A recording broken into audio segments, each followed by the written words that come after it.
Example 4 in the TVM reading is an excellent place to check your understanding of the time value of money calculations involved in a single lump sum in the future. But if you are new to TVM mathematics, I urge you not to begin here. Your appropriate starting point is in the set of videos I've uploaded for you which address the use of a smartphone app. Deliberately in those examples I used particularly simple situations, so that is your place to start. Once you've mastered an understanding of those particular videos, or you've studied TVM before, this is an excellent place to test your understanding. Each of the 4 parts of this question deal with one of the 4 permutations of situation that you could be asked to deal with when it comes to a single cash flow, also known as a lump sum, to be received at a point in the future. You could be asked to calculate the present value, the future value, the interest or discount rate, and finally the number of periods required to take the present value up to the future value. In part A, we are asked to calculate the present value of a future amount to be received 5 years from today. We take particular note that the rate is prime at 8%. Because it is prime, that means that we are dealing with a stated annual compounded monthly rate, and therefore we need to count months, not years, and we need a per month interest rate, not an annual interest rate. Therefore, the number of periods is 5 times 12, which is 60.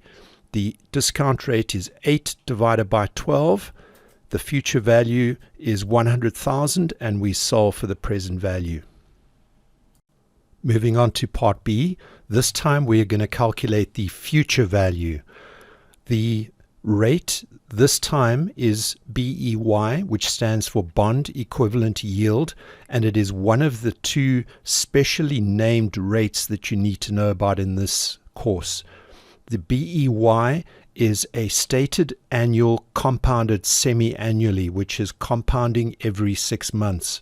Therefore, you need to count 6-month periods, and you need a per 6-month rate. So in 30 months, there are 5 6-month periods. If the stated annual rate is 9%, the per 6-month rate is 4.5%. And given a present value of 100,000, it is very straightforward to use your calculator or the app to determine the future value. By now you will have noticed a pattern emerging that in this particular kind of problem there are 4 variables or unknowns, and that given information about 3 of them, you can calculate the other one. In part C, this time we're going to calculate the rate, given information about n being the time period, the present value, and the future value.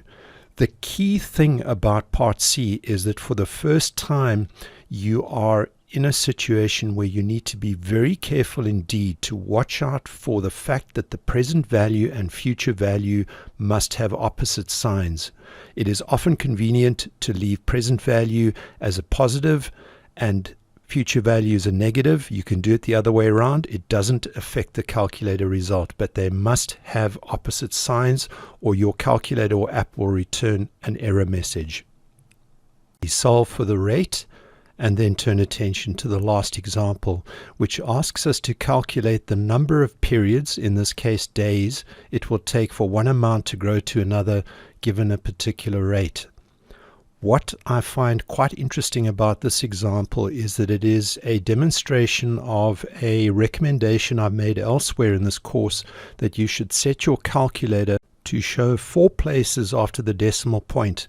In this example, the stated rate compounded daily is 6%, and therefore the per day rate is a rather tiny number that if you are not showing enough significant digits after the decimal point, that number will just get lost. Having done that, the calculation of the unknown being the number of periods is reasonably straightforward. just a final note that different calculators run on different algorithms and that your answers may vary depending on what brand of calculator or app you're using. Some calculators and apps I know will show 121 days as the final result, but both will be marked correct in tests and exams.